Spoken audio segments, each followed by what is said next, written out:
This is the Big O Show. This is the Big O Show. West Coast. In-N-Out Burger. Yay. No. A little bit too busy covering basketball, but today I may get a little bit of extra time. So, that's usually the plan. Southwest Whataburger, out west here, In-N-Out Burger. So I try to get them all covered, and we'll have the comparison a little later in the season. God, I was in Vegas. What was it, Sean? A couple of weeks ago for the U2 stuff, and I ate In-N-Out like 3 days in a row.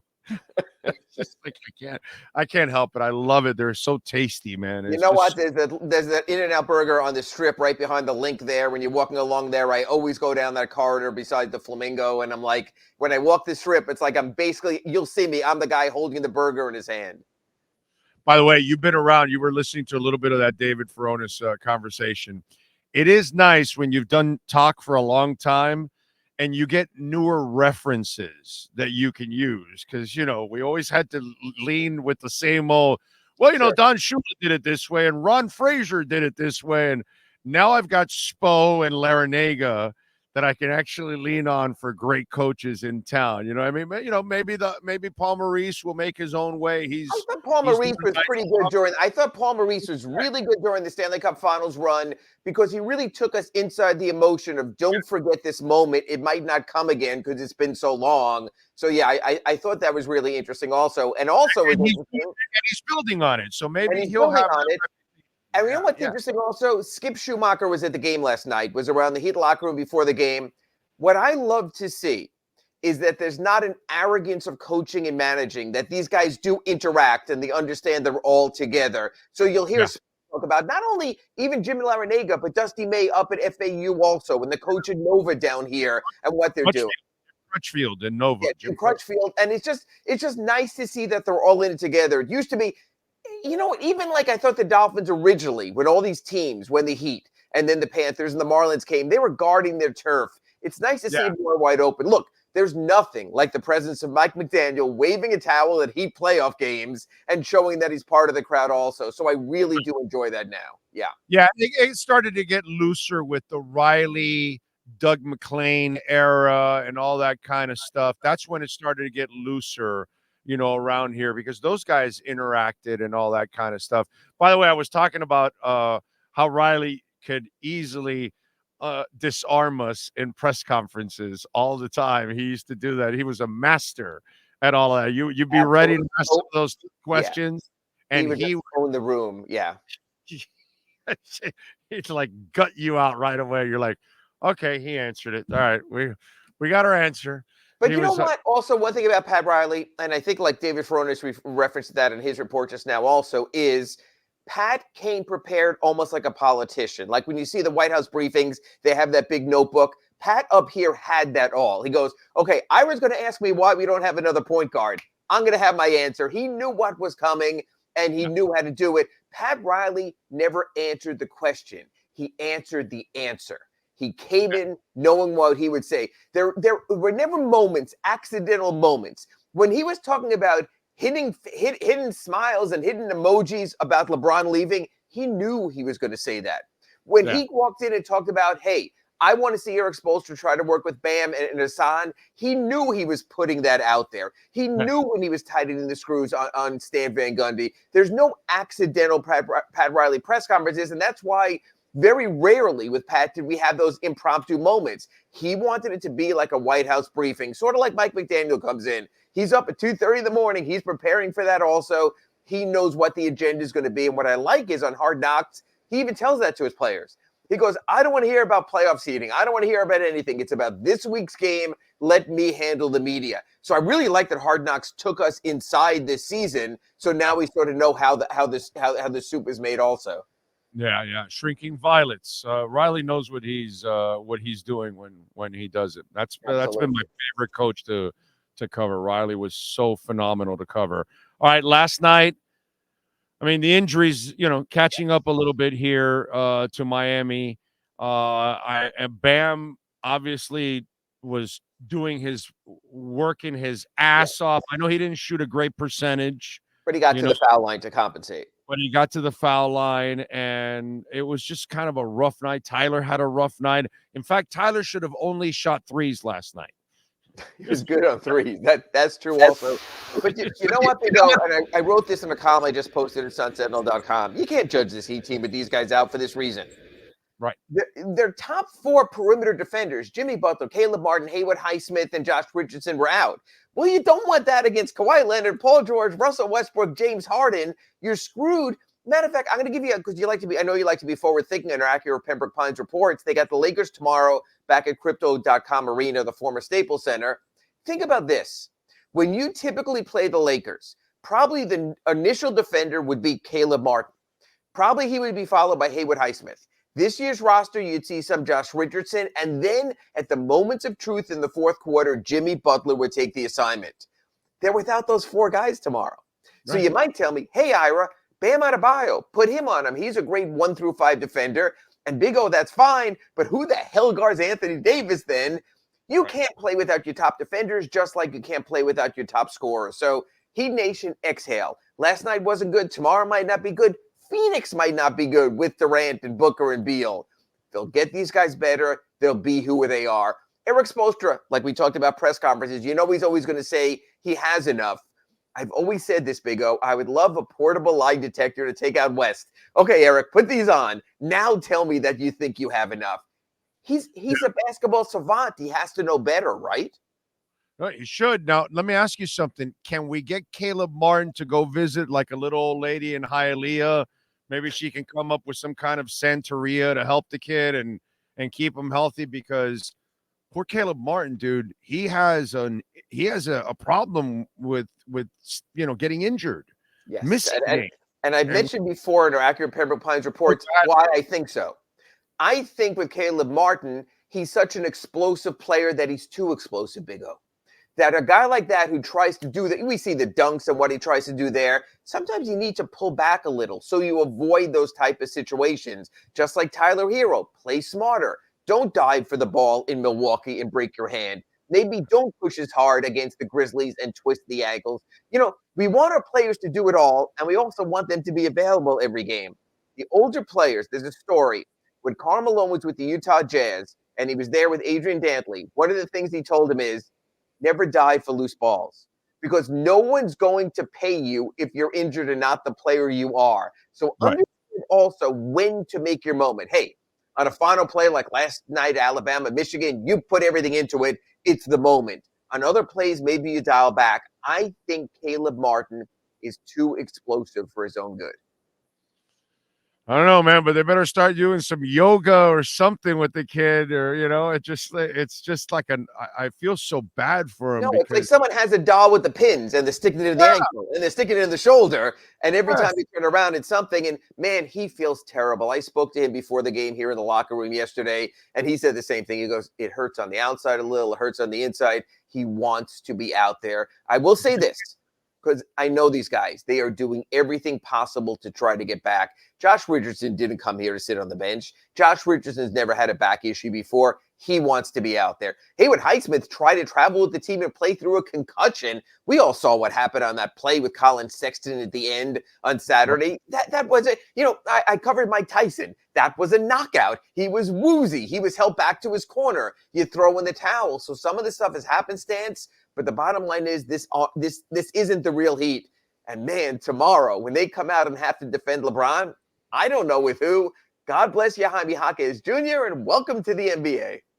Yeah, big time. And even my boy started yesterday, Jamal Cain. He's had some moments there. You know what I mean? Let me ask you something about Bam. Okay. I love his aggressiveness. There's only one tweak I would have to his game. Okay. Bring him a little closer offensively, because I don't think he shoots on average for a big man. He should be scoring at a higher percentage. And I think if he came a little closer offensively, he might raise his field goal percentage, because he shoots a lot of mid-range, but he doesn't shoot at a high percentage overall. So he has his nights where he scores, but he has to shoot a lot of baskets. in order to get there because it's not nearly as efficient. Would he be more efficient, do you think, inside, or how would that affect his game if he's playing closer to the basket? I spoke to him about that. What we forget about is Bam is 6'9", which these days is an NBA forward, not an NBA center. And he told me he was tired of Rudy Gobert and all the 7-foot guys blocking his shot, and that's why he stepped back. And we saw, you and I go back to the Pacer series and principle of verticality with Roy Hibbert, and even how LeBron had to change his shot and had to shoot the floaters more in those playoff series against Indiana. This is a conscientious decision by Bam. He doesn't want his shots blocked. So you can talk about high percentage. Dunks are as high percentage as you can get, but not when they're blocked. And Bam is 6'9" and is giving up sometimes up to 5-6 inches against other centers. So he's made this conscious decision. If he's going to endure in this league, he has to find a way to go over the top instead of through the top, because that hasn't worked. So this is sort of his approach. Now, I'd get him out in transition. I'd get him off screens down low and try to get a little bit more. There are ways to do it. But I would say this. He has worked relentlessly at his game. And if anyone goes down to the Heat Arena Kaseya Center, get there early, watch Bam's pregame routine. These floaters are not accidental. He works on hundreds and hundreds of them. Okay, so I have a counter for you. Okay. He's not our first undersized 6'9" center. Okay. I have another undersized 6'9" center. I know where you're going. That actually played against bigger centers, Correct. stronger centers, more physical centers, and he figured out a way of shooting over those dudes all the time. And by the way, the undersized center figured out a way how to block their shots too, on top of all of that.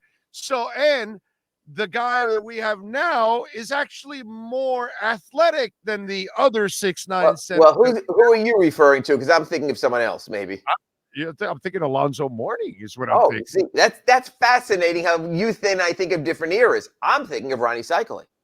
Because I thought Ronnie Cycling was the ultimate Ronnie Cycling was the ultimate footwork center. He had up and under Hakeem-like moves. So I could see maybe Bam needs some of that instead of going over, go around them.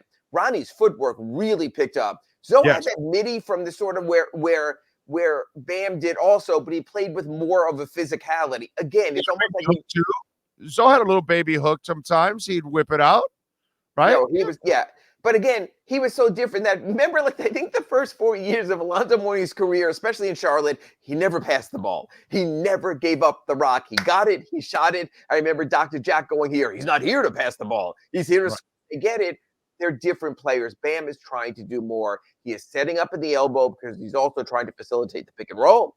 He's also trying to facilitate the wing players. So he's a different player. So the thing is, if you take that away from him, Big O, and you say, don't worry about facilitating as much, be a son of a bitch inside on the paint, that's fine. But the Heat really don't have, God bless Kyle Lowry, but that kind of full-time playmaker. They don't have a 9-assist guy. So Bam has to be that guy to a degree also. So I think that's the composition of the roster as well. I would like to see Bam go more the Ronnie Cycling way, be more of a footwork guy. You know, you see those guys. They come back. They work with Hakeem.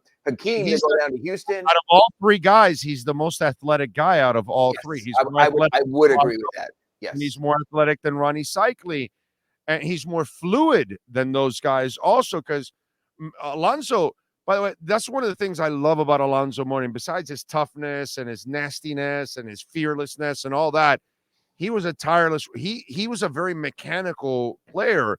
He had to work hard to become a really absolutely. Dude. And he became a great post player, and he knew how to use his body against bigger players. And that's why when I look at Bam, I see more of a shifty cat. So I think he can actually get to spots that Zoe could never get to. Through quickness and agility, not through strength. Right. And handle. Bam's handle's better than Zoe's handle and better than Ronnie Cycling's handle. That's why I'm saying that's why I'd like him, his athleticism, his length, I think is something that he could use to his advantage to get closer to the basket and get cleaner shots for himself. That's at least that's the way I look at it. I don't know why he doesn't do it. I think you will agree with this. Bam continues to grow in his 7th season. So Yeah. he could Yes. get to where you want him to do. The one thing I don't want to see is a guy who stagnates. I thought Hassan Whiteside stagnated. He was what he was. As long as Bam continues to grow, maybe a year from now in our Acura Pembroke Pines report, when they're selling flying cars out there in the lot, we'll be here in the future and we'll be talking about, hey, look at what Bam's doing right now. That's all I ask, Big O, is that players continue to evolve and to grow. Bam has done that arguably as much as any Miami Heat center, including Alonzo. This year, he's done something he hasn't done in any other year. He has stayed aggressive offensively every single night. I have not seen passive offensive Bam show up much this season, and I'm really proud of that because to me, that's what he's missing to become that franchise guy. He has to be a dog every night offensively, and that's the only reason why I brought up that I'd like for him to play a little closer because I think that his efficiency numbers will skyrocket if he plays a little closer. And my counter to that would be, but would the team's efficiency numbers, do they need him facilitating at the elbow? Eric Spoelstra has to throw that all in the cauldron and then work from there.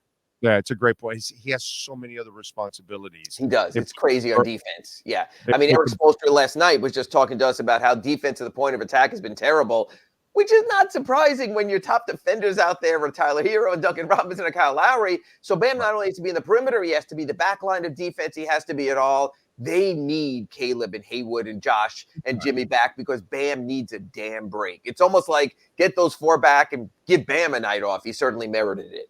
Amen. All right, what do you got going on the Sun Sentinel?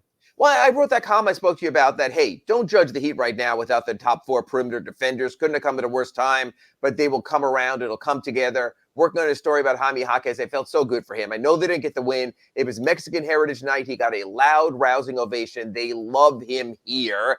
And I love what he said in the story I posted yesterday in the Sun Sentinel. He also realized he played scholastically at Camarillo, about 50 miles from here in Los Angeles. Of course, he played at UCLA. He said he had to get away from home to become himself. And I got to tell you, you're seeing this kid really become a man this season. The responsibilities he's taken on as a rookie in the NBA, he's so polished already. And when you hear him talk, he knows how to do it. He knows the drill. He's going to be a special guy for a year to come. I can't see how he doesn't make all rookie. So I did a story about him going back to LA, and he'll have one more chance tomorrow. And he said, look, I enjoyed the homecoming, but I'd rather get a W. Maybe I get that on Wednesday against the Lakers. I think it's one of the coolest campuses I've ever seen, UCLA, and that little town area that they have. Oh, it is absolutely. When I go to Westwood, it is gorgeous. Yeah. It's awesome, dude. I mean, when you go there and they offer you a scholarship, I don't even know how you turn down that place in any sport. Once you watch that play, like, why wouldn't you want to be at UCLA? It's such a cool place, man. And it's not the prototypical college for this reason. Sort of like it doesn't have the football stadium on campus. You know, so many of these big campuses, you go to Florida, Florida State, even UCF, they're dominated by the football stadium. This has more of a homey feel because they go out and then they play their games in the Rose Bowl. And it's sort of interesting because their fans do travel out to the remote stadium as we talk about that stadium for decades going on now. Yeah, it is what it is. All right, follow him on Twitter at Ira Heatbeat and catch his exceptional work there at the South Florida Sun Sentinel. Ira, as always, thank you, my friend. We will catch up next week, and Happy New Year. Catch you next week back home, and Happy New Year to everyone out there, and catch you next week in our Acura Pembroke Pines report. Thanks, Big O. Thank you, sir. Appreciate it. Ira Winderman. Don't forget, 15601 Pines Boulevard, just off of I-75 in Pines. And if you own or lease an Acura, you can also get it serviced there. Mike Chan, Jordan Ferber, they do absolutely amazing work. So if you own one or lease one, go on out there. They will take care of it. They got some lease specials going on right now. The new Integra 2024, 3.9% financing for 36 months, $329 a month. The 2023 TLX, we still have some, $399 a month, 3.9% financing for 36 months. The 2024 all-new MDX, we got an MDX in our house, $529 a month, 3.9% financing for 36 months. And the TLX, the S-Type, oh, man, that is a beautiful vehicle. You should check out the champagne one. And they've got a red one there that's nasty. Well, maybe they sold it. I don't know. But it was there last week when I saw it.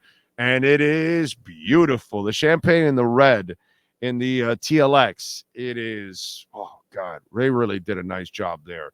So go check it out. 15601 Pines Boulevard, just off of I-75 in Pines. Finest dealership in the business, baby. It is Craig Zinn's Acura of Pembroke Pines.